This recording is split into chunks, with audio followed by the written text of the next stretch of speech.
Bana moko ya nzanza soki bana mbeli babenga bango soki bana mbeli na bana odimba bana odimba ntango bamonani bango bandi kolanda bango balandi bango bazobeta mabanga bamashete ebimaki wana biso nyonso topanzanaki ntango topanzani apres quelque temps calme ekoti tozongi tofandi wana bakiti après quelque temps surtout à la police ils ont maintenant bana wana ya nzanza la police bandi kobeta masasi na azali ofana na kiti leta na telema na kima bali wana babetaki wana ezwinga ya lokolo ntango ezwinga ya lokolo nakwei na se foxi na se rampe ti na couloir moko ezalaki wana batani apres bamista kaka bayaki wana ebele baye batomboli na babi soki moyen eza baboma biso mpo masasi ezala kobeta mpasi wana bamemi nga ti awa na hôpital na Kiamvu nde bazolandela nga asalaka na mairie ko ezwaki nga depuis vendredi na butu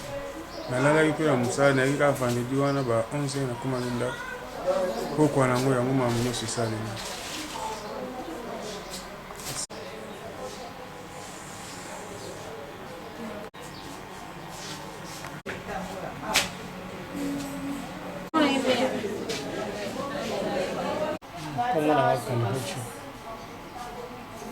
Tozalaki na matanga tosutaka masasi na bete ezubisa na makolo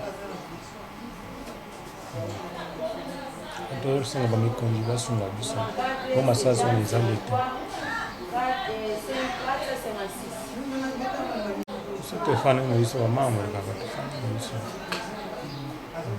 so masasi ezwaki yo na lokolo ezalaki na ndenge nini parce que tomoni ezwi jisi na pembeni ya genou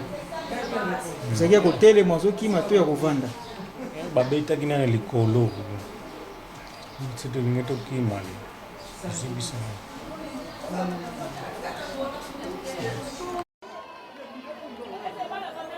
La recrudescence de violence et de banditisme orchestrée par les Kuluna. Ces jeunes, filles et garçons souvent drogués et sans état d'âme dans leur comportement, avaient pourtant été matés il y a peu par le maire de Matadi avec le concours de la police nationale et de quelques unités spéciales de FARDC à travers toute sa juridiction. Ces efforts menés dans le but de sécuriser les personnes et leurs biens ont été applaudis et ont suscité de l'espoir dans le chef de la population matadienne qui vivait finalement chaque jour qui passait avec la peur au ventre à cause de l'insécurité grandissante dont elle a été victime de la part de ces inciviques dans plusieurs milliers de la ville. Malheureusement, ces mauvaises habitudes, pourtant oubliées, ont commencé à refaire surface. Téné, dans la nuit de mardi 18 au mercredi 19 mai 2021, deux groupes de Kuluna, l'un se réclamant des Kapou et l'autre de Pompage, dans la commune de Nzanza, ont offert un spectacle désolant avec des dégâts collatéraux énormes. Et des pierres, suivi des pillages systématiques des maisons des innocents vivant dans cette partie des Matadi. À la base, un conflit sans fondement a mis la poudre au feu. Il a fallu une intervention musclée des éléments de la police nationale pour établir le calme.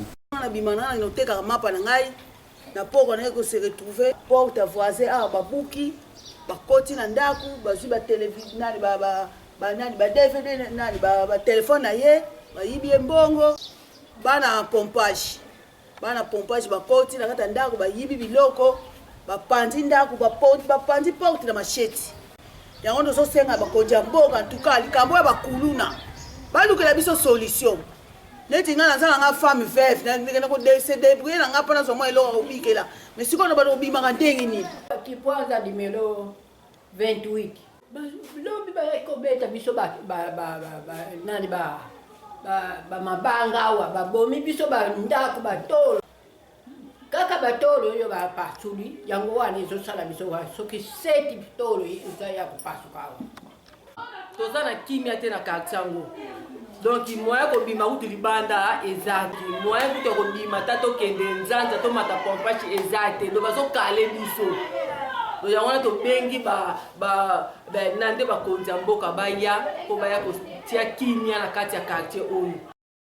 Qu'ont-elles fait ces populations des Kapou, Baoba, Pompage et autres pour connaître chaque fois ces calvaires? Nous osons croire qu'avec la mise en œuvre effective de l'état de droit prôné par les chefs de l'État Félix Antoine Tshisekedi Tshilombo, ces perturbateurs de l'ordre public devront être arrêtés et répondre de leurs actes devant les juridictions compétentes afin de subir la rigueur de la loi.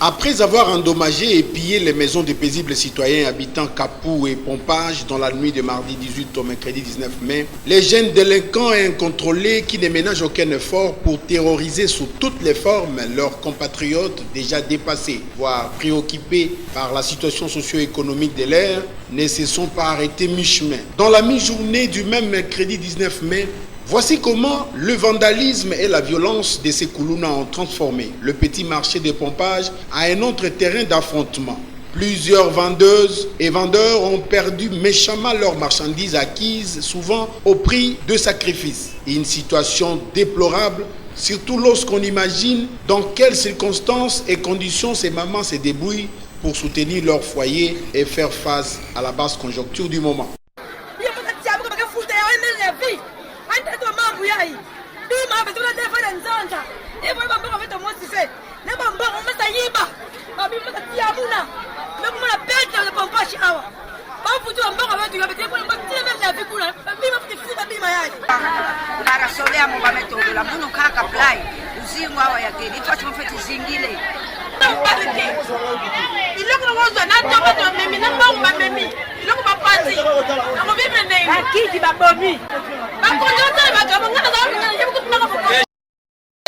Ya seta natikala na bana 40,000 na memaka na mvuadu biloko nyonso ebandiko panza na banda butu tilelo na tongo naza na ndako nafutelaka naliesaka bana na bakoko vina ngai esuki ndenge nini nakozala susu ndenge nini nzambe na ngai natie yo leta motema na ngai. Une fois encore, la population victime de la témérité de ces inciviques des Kapou et des Pompages a été soulagée grâce au déploiement sur terrain des éléments de la police nationale ville de Matadi sous la houlette du commandant ville qui a aussitôt pris contrôle, a mis la main sur les leaders de ces fauteurs de troubles. En entendant que la justice se penche sérieusement et sans complaisance sur ce dossier afin que le Koulouna réponde effectivement de leurs actes devant les instances compétentes, la population matadienne tout entière se range derrière la police nationale congolaise et l'encourage à poursuivre sans relâche la lutte contre le banditisme et la violence dans le milieu urbain. Elle lui promet toute sa collaboration. Il lui va de la sécurité des personnes et de leurs biens.